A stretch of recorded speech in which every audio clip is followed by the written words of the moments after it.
Have you ever looked at your life and wondered why one particular struggle keeps following you everywhere you go?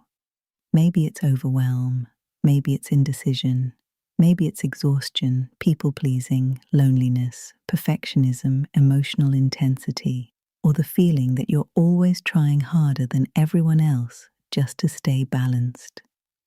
You learn new skills, you read books, you gain insight, you become more self-aware.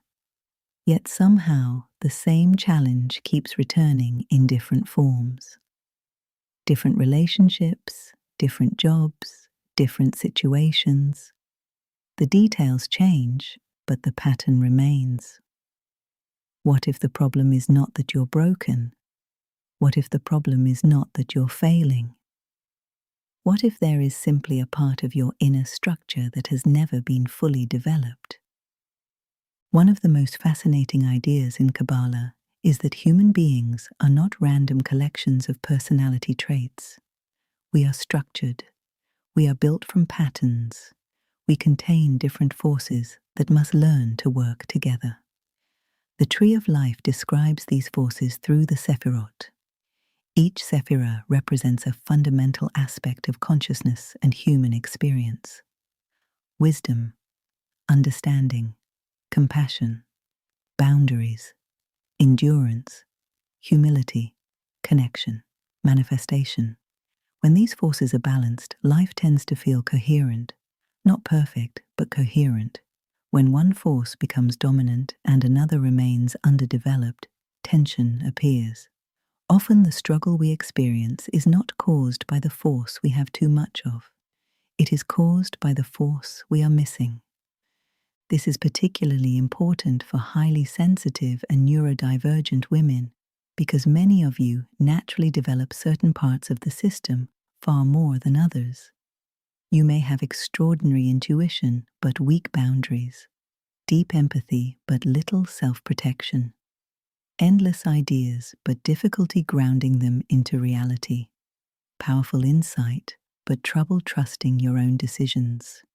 In other words, the very gifts that make you unique can also create imbalance if they are not supported by the rest of the structure. Imagine a table with only 3 legs. It does not matter how beautiful the table is. It does not matter how expensive the materials are.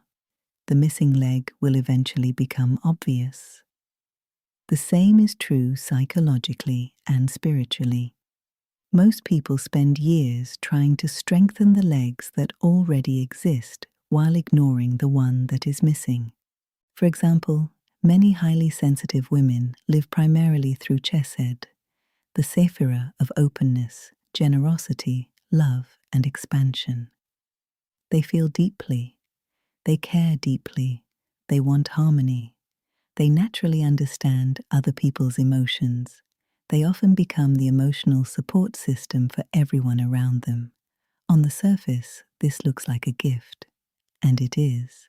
But when chesed grows without gevura, its balancing counterpart, life becomes exhausting. Suddenly, generosity turns into people-pleasing, compassion becomes over-responsibility, openness becomes energetic overwhelm. The struggle is not caused by too much love. It is caused by not enough boundary. This is why some women spend years trying to become even kinder, even more understanding, even more patient, believing these qualities will finally solve their problems.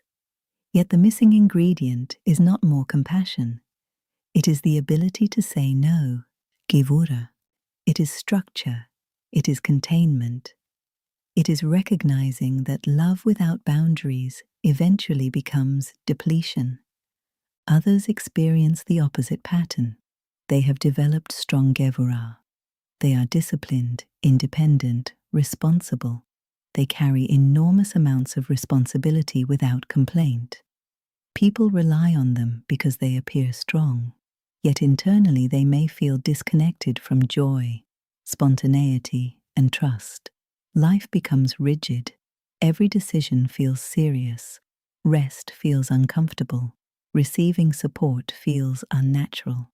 In this case, the missing Safira may be chesed, the ability to soften, to receive, to trust life enough to stop controlling every outcome. Another common pattern appears between Chokhmah and Binah. Chokhmah represents intuition, insight, inspiration, and sudden knowing. Binah represents structure, understanding, organization, and practical implementation. Many neurodivergent women live close to Chokhmah. Ideas arrive rapidly, patterns appear instantly, connections are seen before others notice them. This can be a remarkable gift. Yet without sufficient Binah, inspiration never fully takes form. Projects remain unfinished. Vision becomes frustration. Potential remains potential. This is often misunderstood as laziness or lack of discipline. But what is really happening is structural imbalance. The insight exists. The implementation system does not yet fully support it. The missing Safira is not more intelligence, it is more containment for intelligence. Then there is Tiferet, the central balancing force of the tree. Tiferet integrates opposites. It creates harmony between expansion and contraction, intuition and logic, feeling and action. When Tiferet is underdeveloped, people often swing between extremes. They are all in or all out, highly motivated or completely exhausted, deeply connected or entirely withdrawn. They constantly feel pulled between opposing parts of themselves. Many neurodivergent women recognize this immediately. One day, everything feels possible. The next day, everything feels impossible. One week, there is excitement and momentum.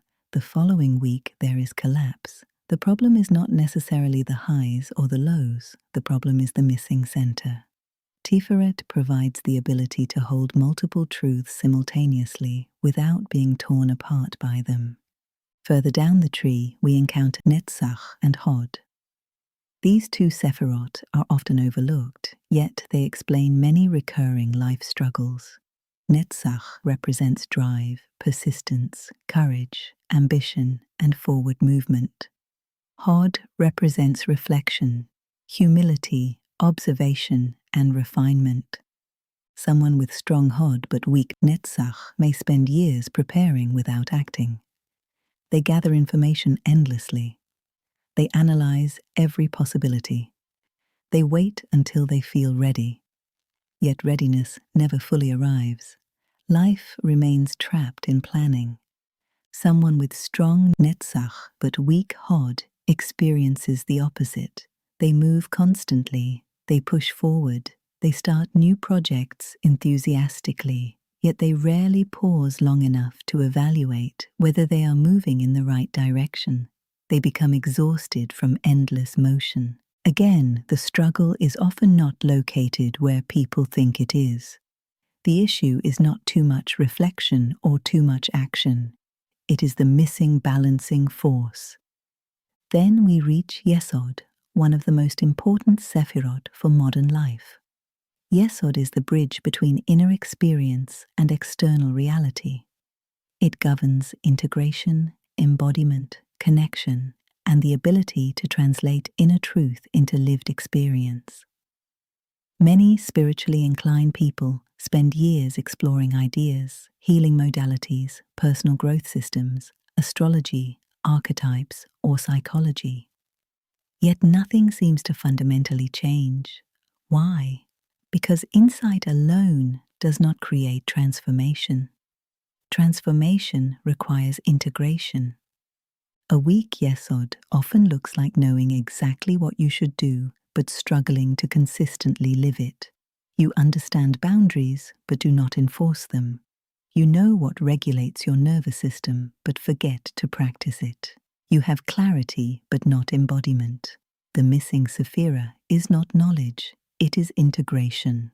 Finally, we arrive at Malchut, the realm of manifestation, presence, reality, and grounded existence.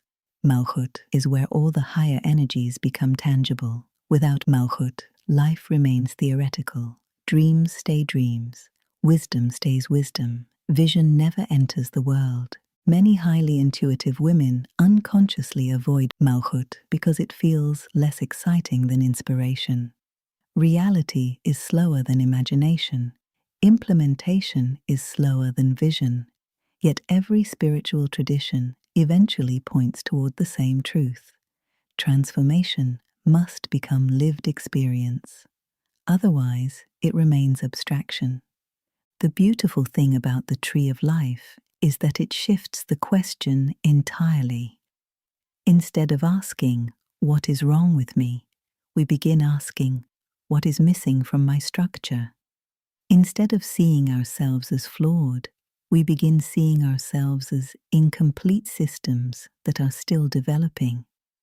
This perspective creates enormous compassion. It helps explain why intelligent, self-aware people can remain stuck in the same patterns for years. Insight alone does not create balance.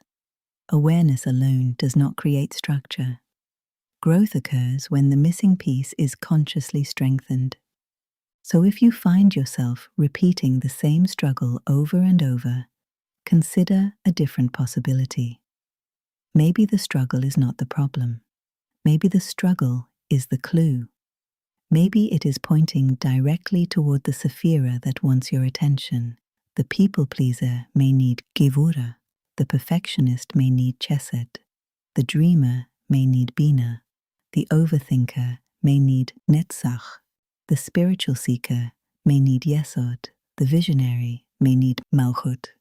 Your greatest struggle may not be evidence that you are failing. It may be evidence that a particular part of your soul is asking to be developed.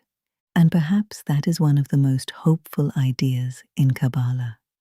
You do not need to become someone else. You do not need to eliminate your gifts. You do not need to fix your personality. You simply need to strengthen the part of the structure that has been neglected. Because sometimes the thing that changes your life is not discovering who you are. It is discovering what has been missing all along. If this exploration of Kabbalah, neurodivergence, archetypes, and inner structure resonates with you, make sure to subscribe and join us here at Sacred Structure. We explore how ancient wisdom can help modern sensitive minds find greater balance, clarity, and stability. New videos are released every Sunday, and I would love to continue this journey with you.